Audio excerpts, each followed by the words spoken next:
Penyebaran tarekat Qadariyah Naqsabandiyah di Banten berlangsung sangat cepat. Di bawah mursyid Syekh Abdul Qarim Al-Bantani, di tangannya pengikut tarekat bertambah banyak.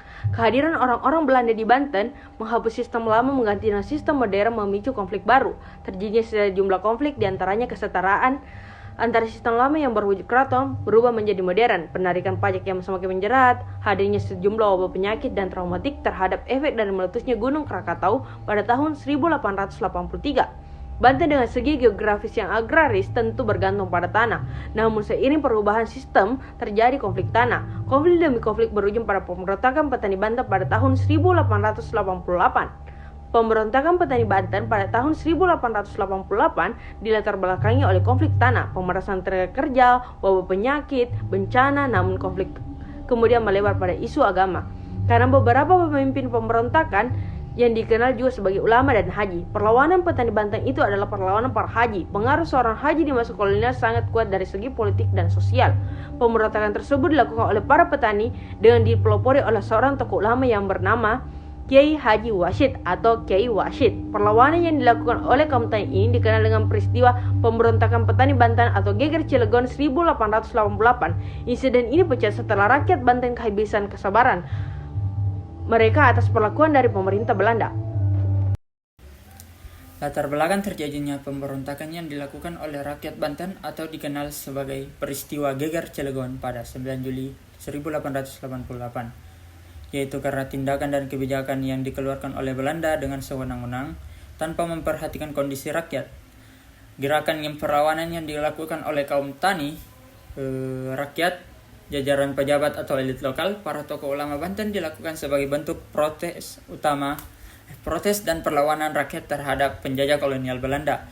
Gerakan tersebut juga dilatar belakangi oleh kemarahan rakyat, khususnya para petani yang merasa bahwa hak-hak mereka sebagai petani telah dikendalikan oleh pemerintah Belanda, serta aktivitas atau hal-hal yang berhubungan dengan agama dibatasi, bahkan dihina oleh penjajah kolonial Belanda, sehingga memicu amarah rakyat. Dan lahirlah gerakan perlawanan yang dilakukan oleh rakyat Banten pada tahun 1888 yang dikenal dengan Geger Cilegon 1888. Penjelasan gerakan-gerakan petani atau milenialisme dari segi bentrokan antara kekuasaan kolonial dan masyarakat tradisional dapat ditemukan dalam banyak kajian.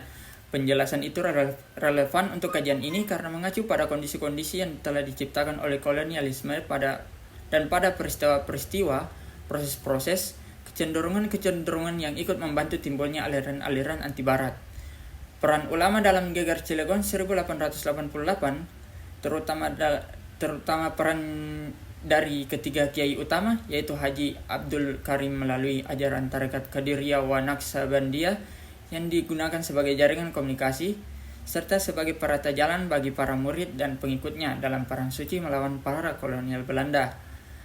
Haji Wasyid sebagai pelopor sekaligus menjadi pemimpin gerakan perlawanan tersebut bersama dengan Kiai Haji Tubagus Ismail.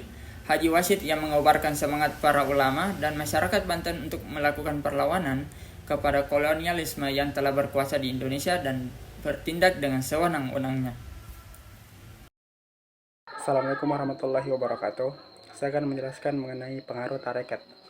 Ibrah yang dapat dari kisah sejarah demikian adalah mengubah stereotip kolektif masyarakat terhadap ulama, bahwasanya selain mengajarkan ilmu agama, ulama juga mampu untuk memperjuangkan pergerakan rakyat.